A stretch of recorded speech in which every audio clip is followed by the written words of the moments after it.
Even though the race for 2012 isn't over yet, in the Big Apple, many eyes are already looking towards 2013. The race for City Hall more than a year away, so the field, of course, wide open. But in the latest poll on the Democratic side, City Council Speaker Christine Quinn appears to be the front-runner. Former Comptroller Bill Thompson polling second. Tied for third are current Comptroller John Liu and Public Advocate Bill de Blasio. Last week we spoke with two of the potential contenders, John Liu and Bill Thompson. And today we heard from a man who's been covering City Hall for decades, David Seifman. And Dominic, you spoke with him earlier. That's right, Andrew. David Seifman is the City Hall bureau chief for the New York Post. He is the dean of the New York City Press Corps. We talked to him about the race for City Hall and Mayor Bloomberg's legacy earlier today. Let's start with the front runner in the polls. That's City Council Speaker Christine Quinn. David, her strengths and her weaknesses. Well, her strengths are she has been running the council for a number of years, getting budgets passed on time, reaching consensus on a lot of divisive issues. And of course, that's one of her weaknesses as well, in that there are these divisive issues out there, and right now the one at the forefront is paid sick leave. Either way she goes, she's going to offend one constituency. Another strength and weakness to some extent is her close relationship with Mayor Bloomberg, which is a strength. He's still pretty popular here, and it's a weakness in a sense that Democratic primary voters who tend to lean left view him less favorably than the Republicans and independents who will be voting in November, but not in September 2013. New York has never had, believe this or not, as you well know, David Seifman, a woman mayor, and as a matter of fact, an openly gay mayor.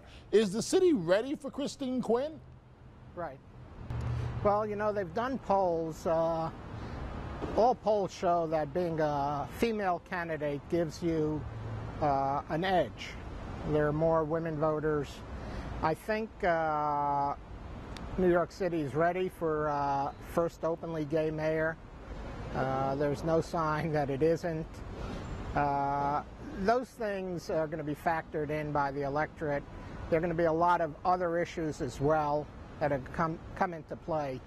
So I don't see those as overwhelming in either direction.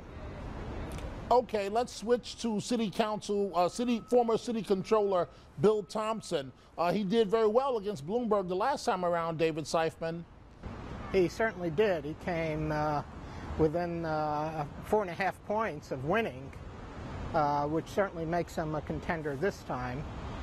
He remains, for the moment, the only African-American candidate in the field, which gives him a sizable leg up.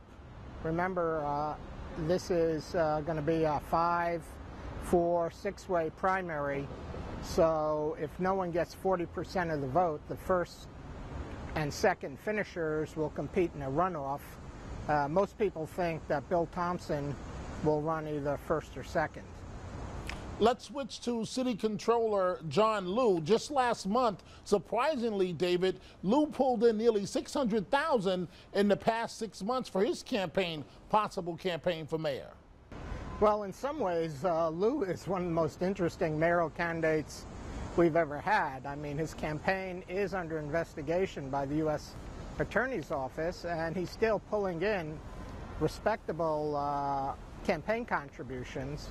And he says he's running no matter what. This can make for a very odd mayoral campaign where you have one of the major candidates' campaign being scrutinized by the feds while he's running. And more interesting is that Liu has a certain appeal to black voters, or at least black groups and black leaders. And if he's in the race, he's going to pull some of those black votes away from Bill Thompson. Might not be a large number, but even a small number could do real damage to Thompson. There's also public advocate Bill de Blasio, Manhattan Borough President Scott Stringer. Do you see either one of those as a serious contender? Well, I do. I mean, you're a serious contender when you're 13 months from the election, no matter where you are in the polls, if you're been in the public spotlight as long as they have. De Blasio is starting to move towards the middle. He's kind of been the darling of the left for the last several years, and he's a smart guy, an intelligent guy, and you know, there's good reason to think he could be in the mix. I think Scott Stringer has a harder challenge in that he's basically known mostly in Manhattan and would have to do a lot to become better known throughout the city. And he's running, almost last in the polls. Let me ask you this, as I only have about a minute left for this segment. David Seifman, Bureau Chief, City Hall Bureau Chief of the New York Post. Remarkably, Democrats have not held City Hall, as you know, in New York City for 20 years. 8 years of Giuliani, 12 of Bloomberg. Do you see a strong candidate on the Republican side? We've heard, for example, the name of State Senator Malcolm Smith, an African-American, floated on the Republican side. Have you heard any unknown names as of this point? Well, to put it bluntly, no. The fact that Malcolm Smith has gotten the attention of the Republican leaders tells me that they're pretty desperate to find a candidate.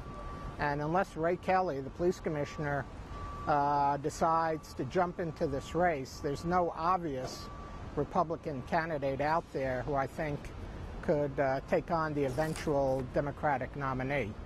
There's still a little time left for someone to jump in, but the door is closing pretty quickly, and we don't see anyone emerging.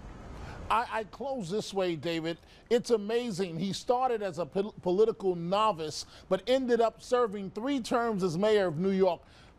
You know better than anyone, so this is why we're asking you this question. How will history look back and judge Mayor Michael Bloomberg? Well, it's always dangerous to try to predict what history is going to do, but all the polls show that he's generally regarded as a better than average mayor right now.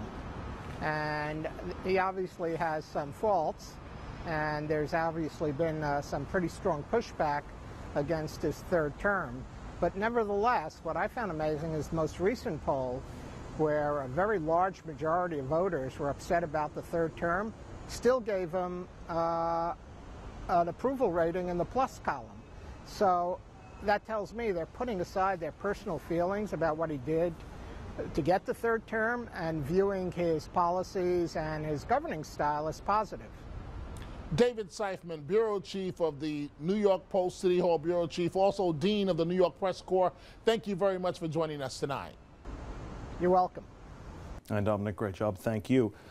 Frank, one of the things that David was mentioning was the John Liu could steal votes away from Bill Thompson.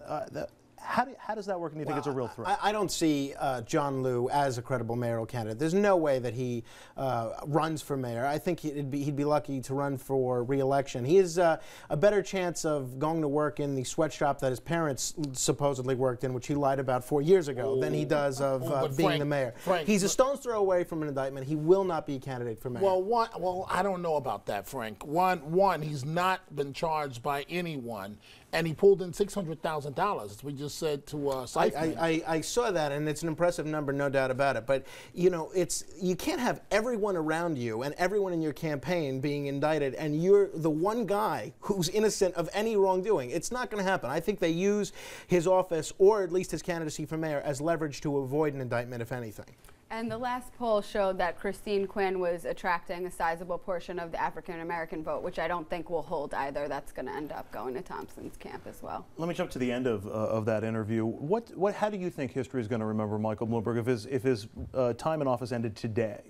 Well, I think it's yet to be seen. I mean, it depends what happens with whoever the next mayor is and how the city changes as a result. I think a lot of people were attracted to Bloomberg in the beginning because it looked as a continuation of some of the great things that Rudy Giuliani accomplished with making the city safe. And certainly Bloomberg deserves a great deal of credit for helping to rebuild the city after 9/11.